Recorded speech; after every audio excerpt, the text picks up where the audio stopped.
Welcome everybody to Reparenting Tuesday. So I'm gonna give it a second before everybody joins, and then we can jump right into this. Okay? I'm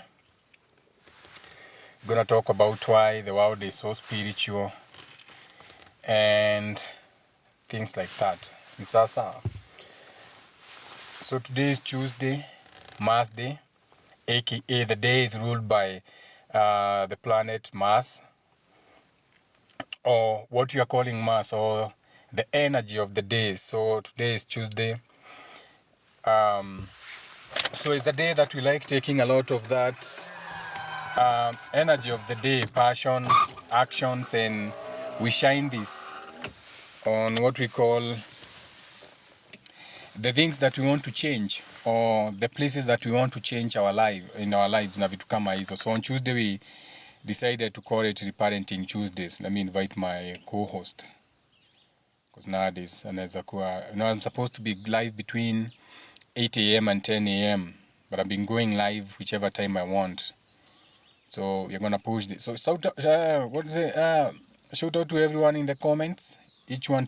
We are about to go deep. We are about to go not too deep. We like going deep on Thursdays. Should turn Thursdays into deep dive Thursdays. Ama kitu kama hiyo. So now I have a question for you. Let me text my beautiful moderator.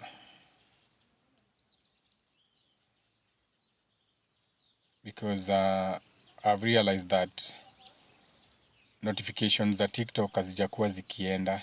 There's a lot of people who've been telling me, oh my God, I can't join your live because I'm not getting notifications that you're live. It is the algorithm. But that doesn't matter. Now, the world is what you can call spiritually starving. The world is spiritually starving. The world is starving. The world is starving for what you call deep conversations. Okay? That is what is lacking in the world. So people want, and this is even why people cannot even understand why people are talking of Osokiaro, Emokaro and everything. Because people are looking for meaningful connections. That is even why people are going back to their ancestors. People are like, but how did our ancestors used to live this world? Because the world is so fake today. Okay, so a lot of people are going back to their ancestors because they think that that is how it's supposed to work. But that's not the solution. The thing is, nowadays, human beings are made to be more like machines. That is even why now we are in the age of AI. And I'm not even saying that you should not embrace AI. No, I'm saying, but it's teaching you to be more of a machine. Yeah? Nowadays, I see my daughter every time she's like, Alexa in the house. Alexa, it's like she's even telling Alexa, good night. Alexa, good night, Alexa. So I have to keep reminding her, Nyambura, that's a robot. That's an AI. That's a machine. That's not a person. You should not even be feeling any emotional connection to that. That is a tool.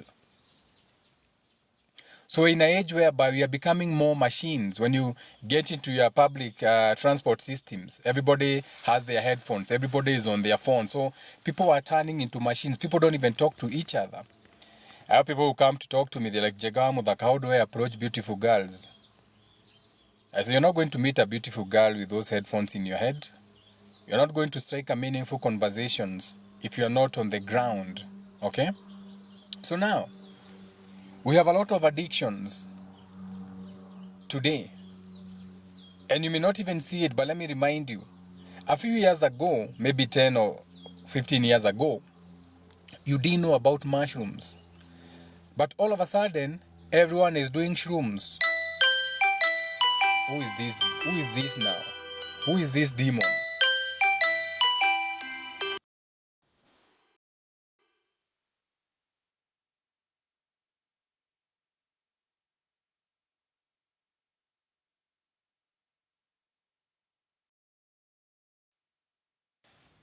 So that was Alfred calling me. Anyway, fuck Alfred. So a few years ago, you didn't know about mushrooms. A few years ago, you didn't know about ecstasy. A few years ago, so those drugs were there, but they never used to be so readily available. So depression is becoming something more like is a natural result of what is happening. So the reasons why we usually have like reparenting Tuesdays is because there's a reason we are where we are nowadays. Okay? If you look into YouTube today, you realize that the pages that are making a lot of money on YouTube are the people who seem to be living a simpler life. The people who are moving to the farm, Akina Sue, every day I'm cooking for my husband, shout out to Sue, whatever her name is. So the people who seem they are going to a simpler life of what I cook for my husband every day, you may not see it, but that is the key. That is why you love the show. Because most of you are feminists, you cannot even cook for your husband, you don't care. But since Sue anaonekana kwa farm, so you don't even know why. But it's because your bodies are remembering stillness. Your bodies are remembering peace. Your bodies are remembering that during the time of your ancestors, and you have to be very careful with how you use the word ancestors, because these are just spiritual predecessors who are there before you. So our bodies are longing for simpler lives, moving to the farm. A lot of people are creating, like the Europeans, they are creating a lot of content of off-grid living. And the reason is that is because we are more for peace. There's a reason why now we have so many drugs now. There's a reason why now the whole entire generation does not want to work. Nobody wants to work in 2024. You may act all you want, but people are only going to work because they have to eat. Ask anybody, they'll tell you, I don't want to work. Because their work has no purpose. Your father worked for 50, 60 years. That work had no purpose apart from putting food on the table. They are separated with your mother. They are separated with your auntie. You don't even have a relationship with your father or your mother. But it was for work. Your father used to come at the end of the month. So people are getting bored of that. They don't see the purpose of work. They don't care about their employers because the employers show them that they are not even valued. You saw what happened during the pandemic period. People were laid off work. All of a sudden, you are told you are not needed at this place. So people don't want to work anymore. I was looking at pornography statistics the other day. I thought pornography had reached its peak. No. Nowadays, we have more people addicted to porn than before. Yet we're in a position whereby now we should be done with that Playboy nonsense. We should be like, now, that's enough. Okay? But the reason being, people are looking for dopamine. The reason people watch pornography is not for porn, it's not for sex. People watch porn for dopamine. When you watch porn, dopamine is released in your brain. So you are addicted to dopamine because dopamine soothes you. What happens when you have dopamine in your body? When you have dopamine, it soothes the need for connection. So you no longer want to be connected to people. So you can lock yourself during the house the whole day and just watch porn. Why? You don't feel the need for connection since you have a spike in dopamine. That's the only reason people watch porn. They don't even watch porn it's because of the dopamine release. Okay? Alcohol. Look at the size of our bars now. Akina Quivers, every place you go, there's a bar, there's a liquor store. Enda Kilimani, every corner, bar, every corner, wine and spirits, every corner, alcohol, alcohol, alcohol. Why? Why are we making alcohol like a celebration of everything? Every gathering, we need to have alcohol. Tunaenda haiku wapi? Mubebe tei. Tunaenda picnic wapi? Nani anakuja na tei? It's because we are all trying to quiet our racing thoughts.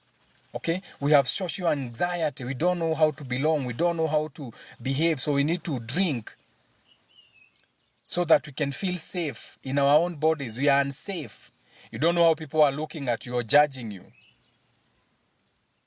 A lot of people are walking around tens. Everybody has a backache. Kila mtu anaumwa na mgongo. Kila mtu amechoka. Mtu akikaa chini unasikia mazee nimechoka, unashindwa huyu amechoka na ameamka hakuna kitu amefanya. No, it's mental. The traditional media and social media is always creating what you call division. You switch on the TV is division. This versus this. This versus this.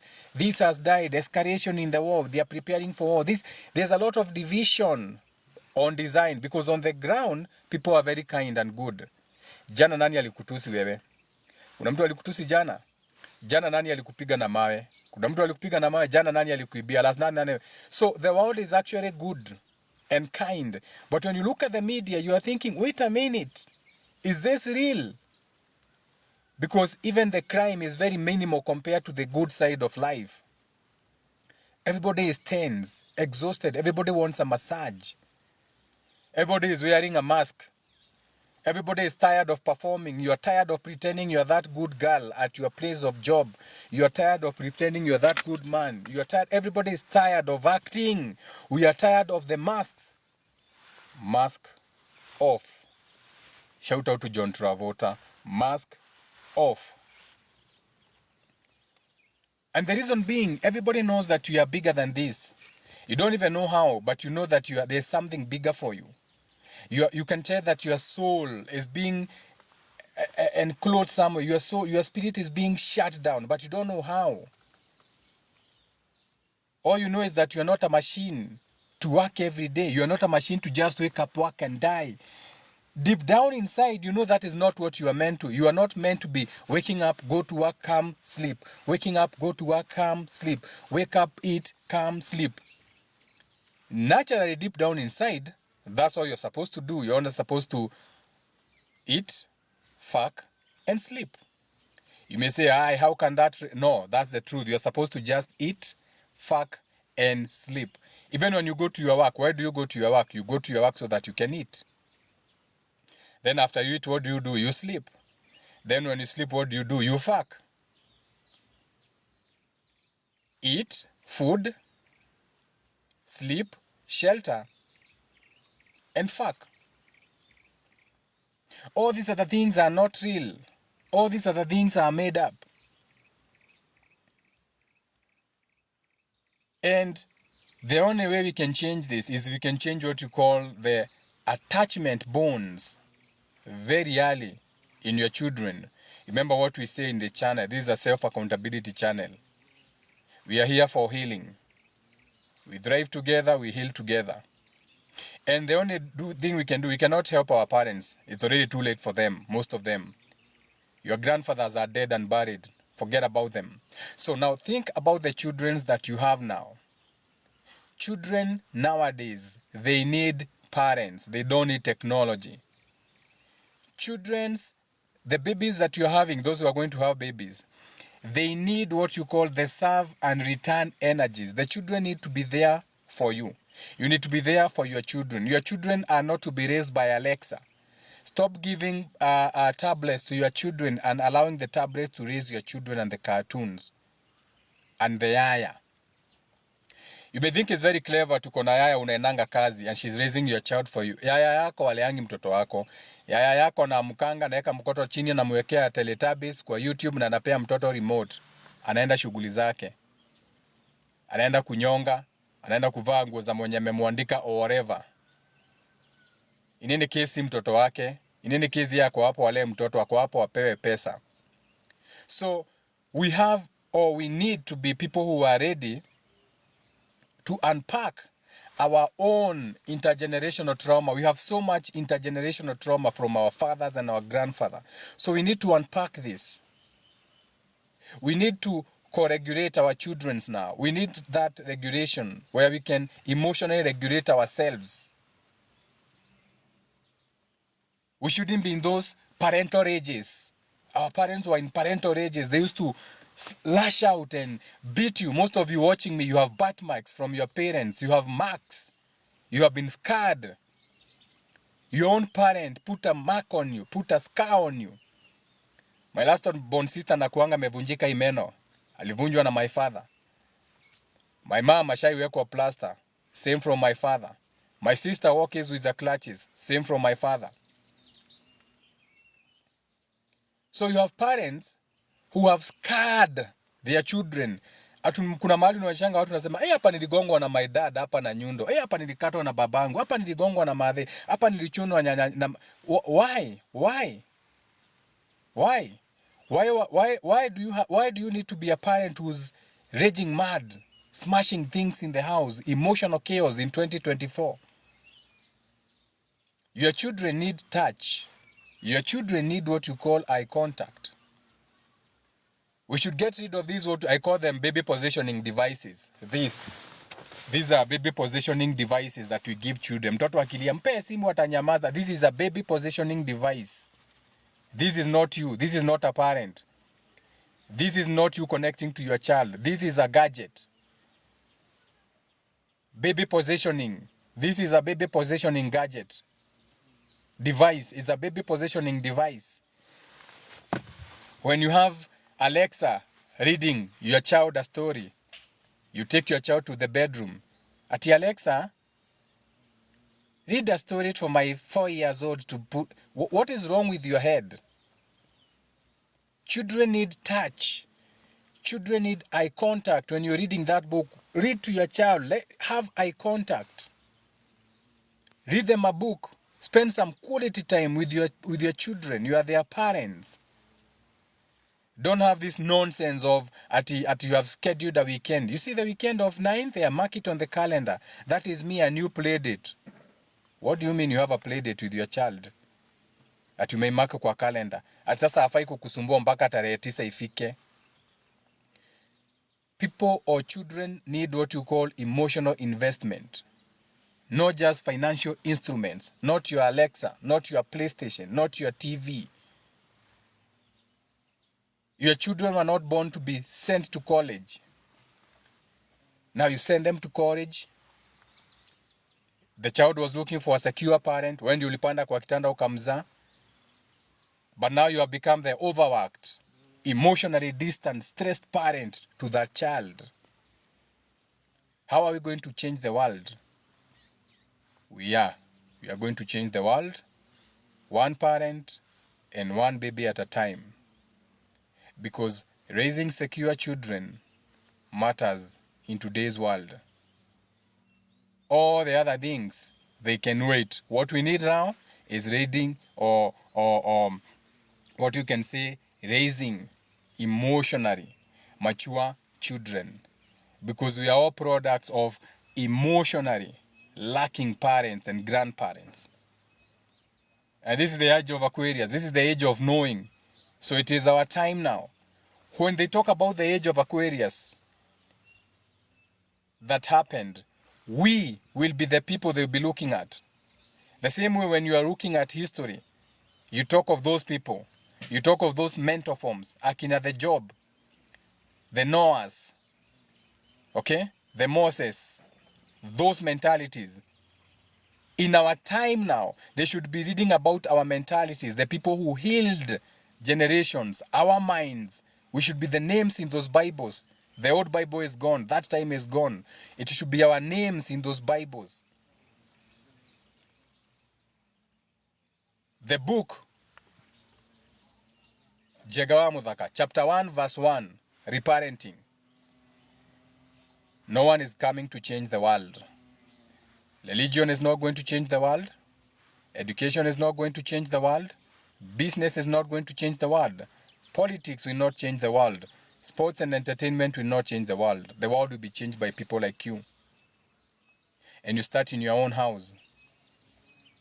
You start by healing your own house. You start by connecting. Connection is the antidote for the mental illness that the world is suffering from. Connection is the bedrock of human evolution. And this world is starving. This modern world is depriving us of connection. All the way to stay at home, maintain a distance. They are trying to train us for that. But we need to bring back those days. We need to bring back the quiet, the peace. Okay? So, if you can send good vibes to the people around you, normalize just sending good vibes to your apartment, the people who live in apartments. Normalize just sending good vibes to everybody in the apartment. When you are getting to that apartment, imagine everybody having peace and love. You know you are powerful. Because human beings, you have grace from the Lord, or God, or whatever you want to call it, or the force. We are inherently good people, but we are also tired. We are very uninspired today. We are very wounded. And it's very hard for you to care for someone else when you are struggling to take care of yourself. That's why we can't love. That's why we can't thrive. because you're already wounded. You're trying to heal yourself first. So how can I heal and love you at the same time? I don't have the inspiration to come to you and try to make you become better. So we have to do it together. We have to thrive together. And another word of caution: don't look at the past with rose-colored glasses.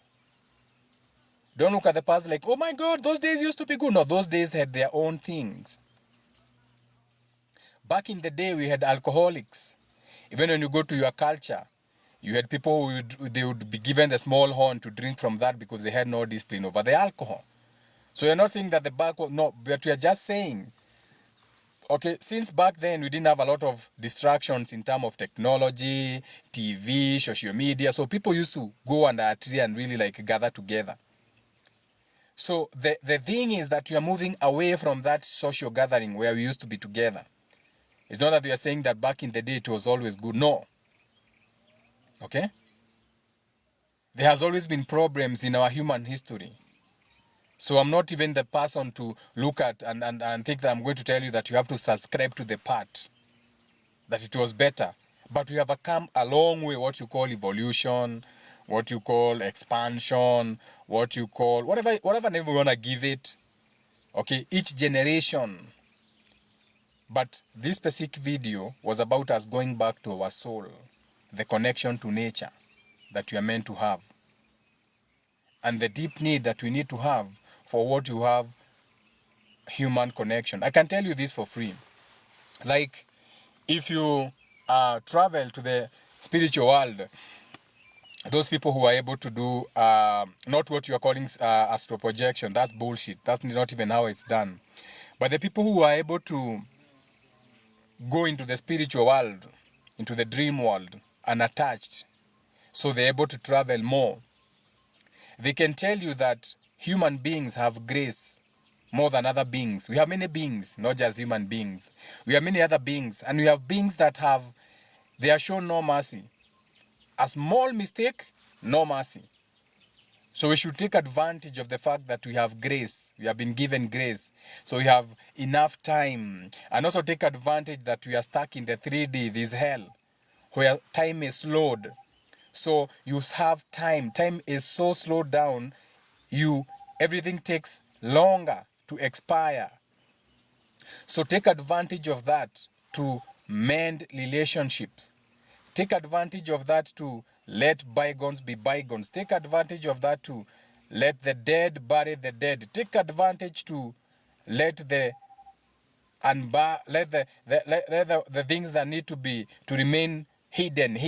You get what I'm saying? Because there are other realms of existence where you don't have the same amount of grace. Ni sasa. So shout out to everyone in the comments. Let me read your comments quickly and then I can jump into the next. I can end this one and then I can start.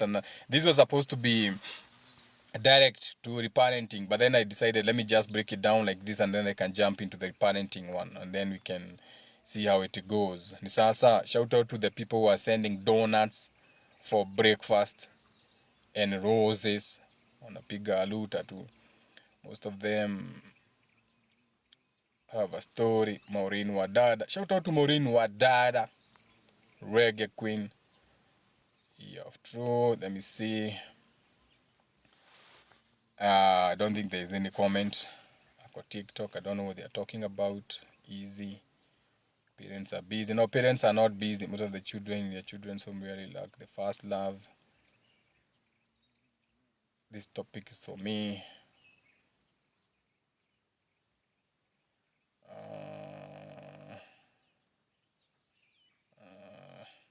Let me see. How can dead bury another dead person? You are the walking dead. Never forget that. Don't think because you are walking, you are alive. Do you know how many people are walking and they are dead inside?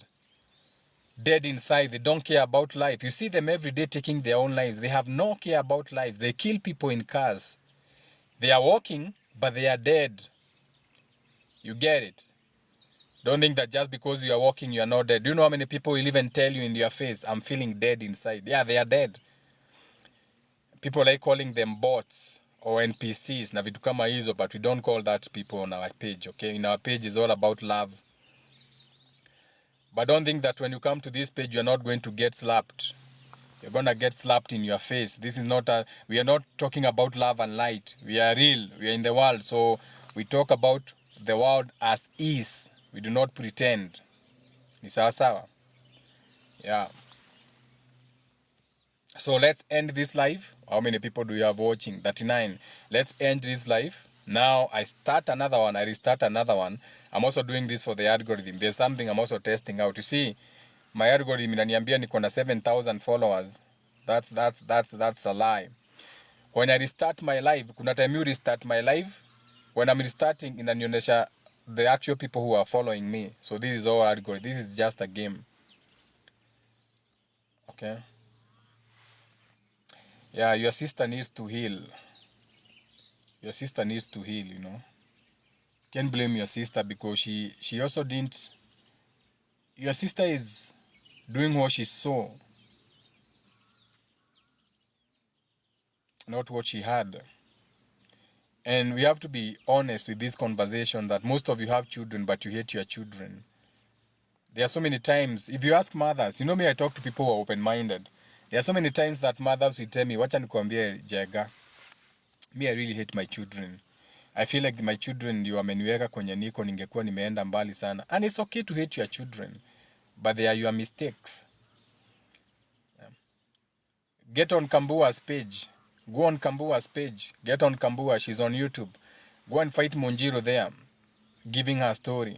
Utasikia Monjiro akisema she hated her own child. Huyo Nyambura mnaonanga. Utasikia Monjiro akiconfess, at some point I hated the child. It's natural for women to hate their children sometimes, depending on what is going on through them. Okay? So, but when now you look at your child and you understand why you are hating them, it's because you don't have the emotional scope to understand that, because you're also not grown. You are in a grown-up body. Yeah, you have a big pussy, you have big boobs and everything, big ass, whatever, big dick, whatever. You can have sex, but you are still a child inside. Your inner child is still not grown. So even when you're in a grown-up body, you need to change something. Okay, we are all walking babies. We are all walking babies in grown-up bodies. If you want to know, look at how people do stupid things. You saw that boy beating a cop. That's a child. He's only 19. He's only 19. Okay? He's only 19. Now the whole country, everybody is condemning him. Ataenda jela, atajua kupiga askari ni mbaya. Nani amesema kupiga askari ni mbaya? Sometimes you need to kick the shit out of cops. They are people like you. Okay? Hakuna difference ya karao na wewe, ni crown tu amevaa, ni uniform tu. Venye unaweza vaa, uende uvae uniform ya polisi, uende uvae uniform ya daktari, juu umetrainiwa daktari. That's it, that's all. It doesn't mean that they cannot. You can beat the shit out of them. The same way unaweza enda ukute bibi yako amefanywa madharau kwa hospitali and you beat the shit out of the doctors. Because sometimes these people are sick in the head. Hata ujui story ilikuwa gani. Now the whole country is like, that 19-year-old ataumia, ataona. Even the cops in those viral clips wanamuita umbwa. Huyu ni mtu ametrainiwa. Remember, the policeman is supposed to serve and protect. But already tunaona clip wanamuabuse, wanamtocha, wanamuita umbwa. So, you see how fucked up it is. That boy should be let free. That boy should be hata afai kufika kotini. Venye munatagingi your president on nonsense. Ati mtoto amekataa kuenda shule. You should also tag your president to pardon that boy. He's only 19. Na usikia kusema babake sijui ni police, mamake. Don't blame the boy. Blame the society. Let that boy go. In fact, kijana nafaa apewe gloves na boxing, and we arrange a boxing match. We raise money. We are going to contribute and like the life and give them gifts for beating that cop. The police are not people. These are people who have been broken. Understand that policemen are trained. They are broken. Ushaenda kuuliza na polisi mpaka unashindwa kaa ni mtu. Let me give you an example on how the system is rigged, because you know most of you don't know how the system is rigged. Let's say, for example, there's a law that says I should not have an open container of alcohol in my car. It's an example. I'm allowed to have anything in my car. This is an example.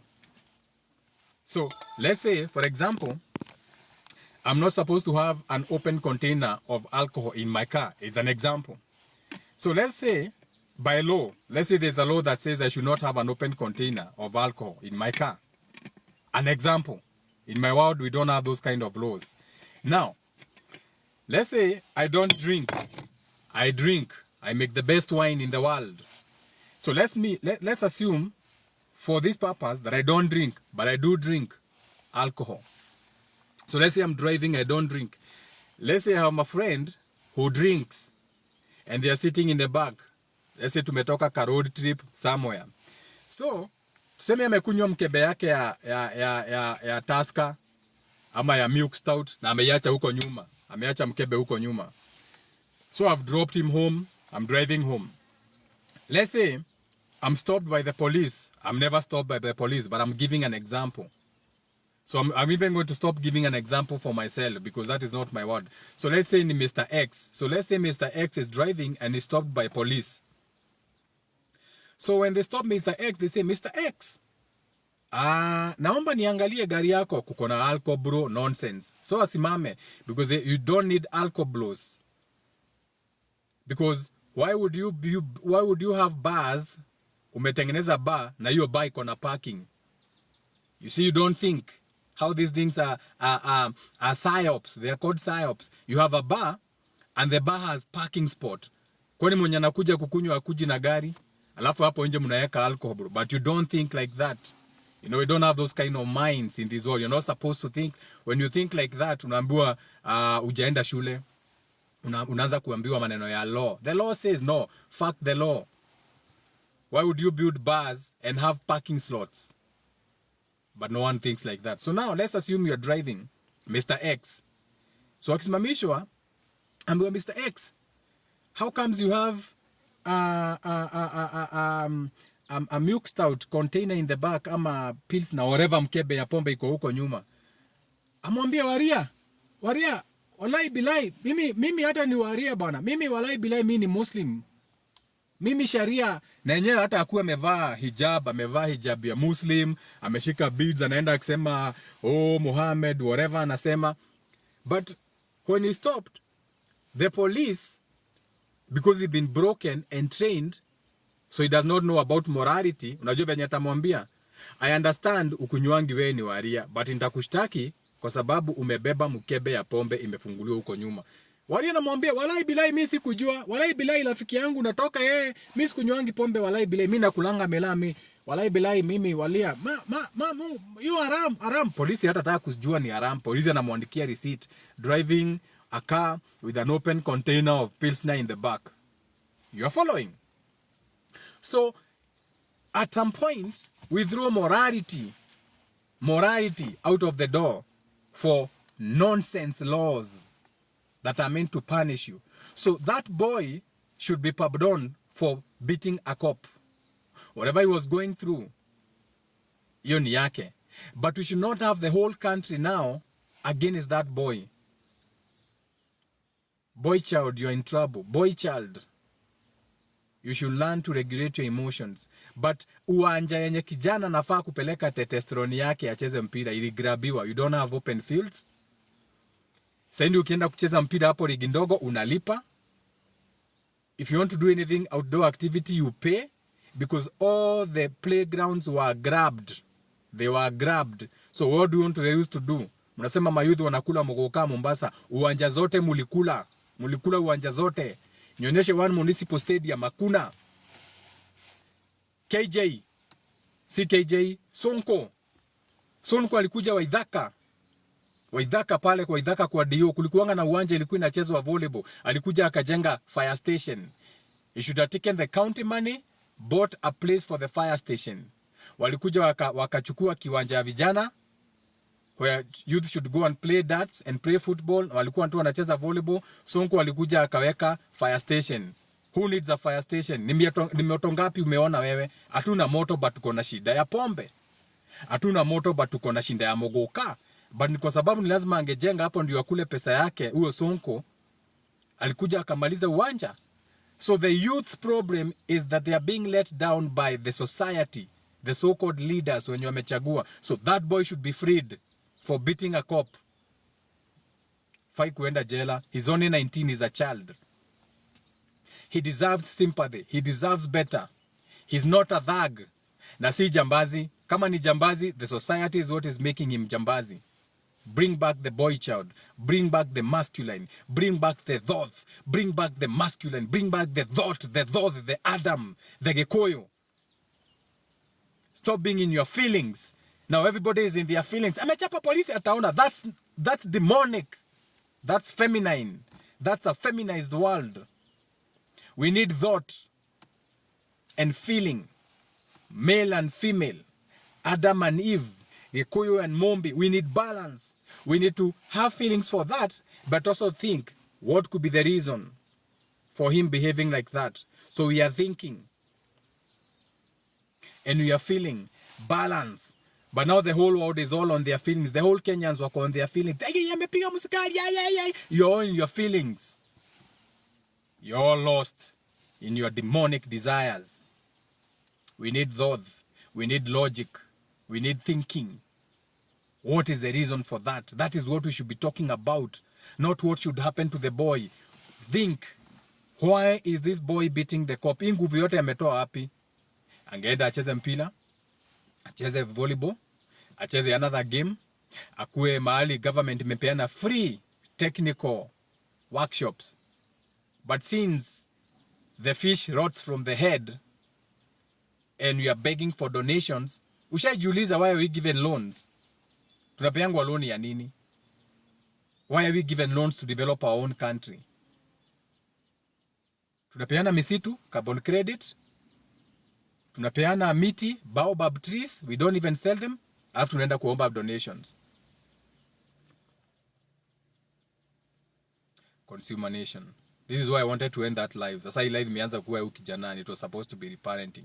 So let me end this live and start reparenting live. And then I'm going to talk about that man. So the next live is about that man and what he's going through as a reparenting example. Ni sawa? So let me end this one. I start another one.